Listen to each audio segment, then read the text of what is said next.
is good, Skate fam? Today I am going to relearn and teach you how to rock and roll. Let's get into it. Okay, so first thing you're gonna need is a ramp that you can actually rock on. This is a rocking motion. Both wheels are off of the ramp.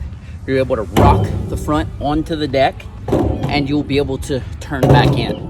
That's step one, finding a ramp that you're comfortable with that you can rock on. So I'm gonna start here because I'm relearning this trick with you. This ramp is actually smaller probably than is good to learn it on. A bigger ramp gives you more transition to find when you're coming down. When you have something smaller like this, the flat seems to come pretty quick.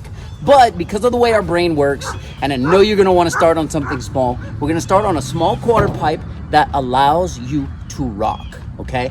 Of course, knowing how to rock to fakie, I'm gonna put a card. I have a whole masterclass on how to rock to fakie. That is beneficial, but you're not gonna be rocking to fakie, you're gonna rock, and then you're simply kick turning back in, wheels are staying in. So the key is, you're gonna wanna lift enough so that you don't clip the coping. And something that I find helpful is with the foot placement. So I have my heels a little bit off the board. That way I can kind of almost power slide backside, power slide back in, or power slide down the ramp back in to rolling away straight. Let's try a few.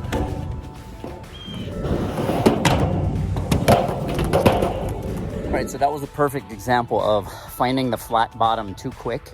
So something a little bigger is probably easier, but what I'm gonna do to remedy this, because again, I know you guys want to start on something smaller. It's the way our brain works, even though it's easier on something a little bit bigger.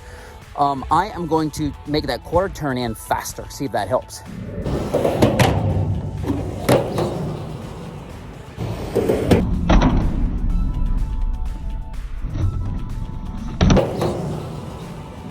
Okay, I'm gonna do another one here. That one worked.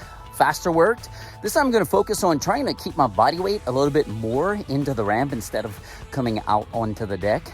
I'm going to keep it more into the ramp. That way I'm already in position. It's going to help me. I'm already in alignment with the transition, so to speak, with my body. And it's also going to help me lift the front wheels, because I just looked at the clip and the wheels were, I didn't clip, but they were pretty close. And that's okay. Close. If you don't clip, you don't clip. But it is better to have a little bit of clearance there. Let's get another one.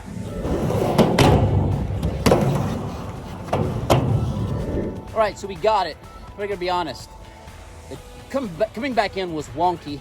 Let's get another one. I think I'm over rotating and trying to come in too much at a 180. And I need to be okay with rolling out a little bit at an angle. Let's get another one.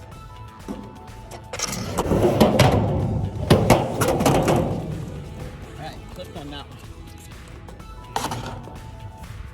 So I gotta turn faster. Clipped on that one.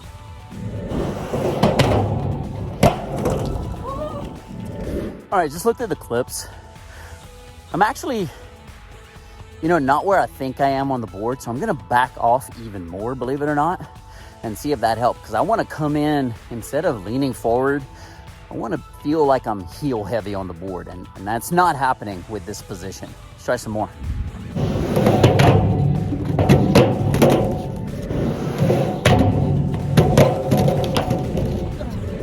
All right, took another peek. Looks like it's almost like I need to do the kick turn, not on the balls of my feet, but with the toes pointing up, keeping the heels heavy, because I'm still, no matter what, when I'm coming back in, I'm on those heels, I'm on the balls of my feet too much. So I'm actually gonna try to keep my feet at a 90-degree angle the whole time and see if that helps.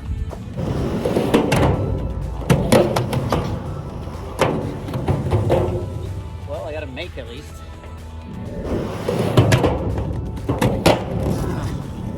All right, so I'm gonna do the same thing, but mentally try to keep the board in front of me somehow.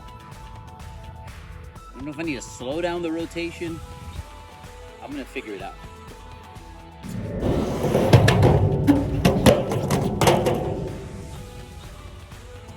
I think that was better. That might be small transition problem right there.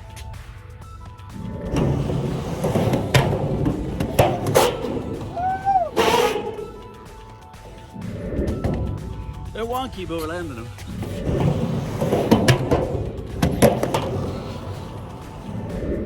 That was better. So literally when I do the kick turn, I'm focusing on my feet, especially the front foot, pushing the board in instead of doing a kick turn, almost like a kick push with the front.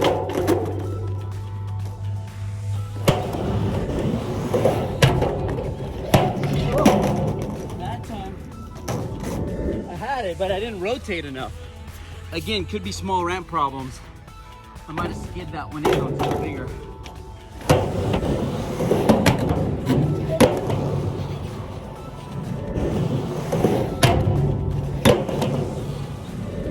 So everything on that one was good except the turn in. My front foot almost came off the board.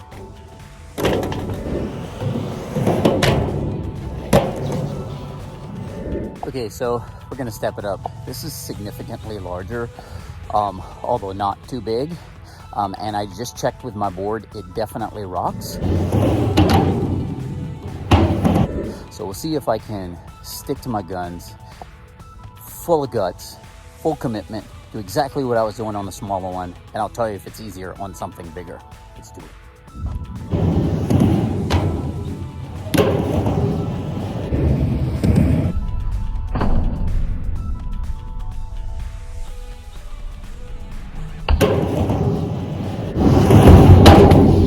Yep, easier. So yeah, this one was absolutely easier, but what I want to do is focus on doing it right. So I want to try to stop reaching for the ramp as much and let the front shoulder dip in. Keep that board out in front of me with the foot like I talked about earlier, and see if I can just do it a little more comfortable, make it feel better. Let's get some.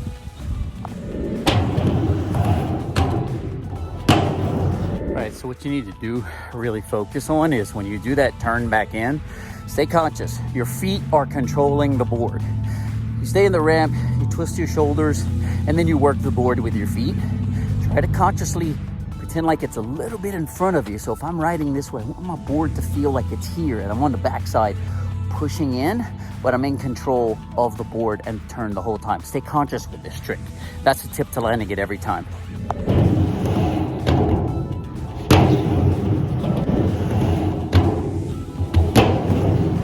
Okay, so I don't want to spend the full session here, so I'm gonna see if I can get 3 in a row, and then we'll call that a relearn on at least this transition here. I've done this on 5.5 foot transitions, the biggest I've ever done. This isn't even close to that. It's probably 3.5. But anyway, we can call it a relearn just so I don't use the whole session here. And if I do one on something bigger, I'll turn the camera on at another time. Please, let's get 3 in a row.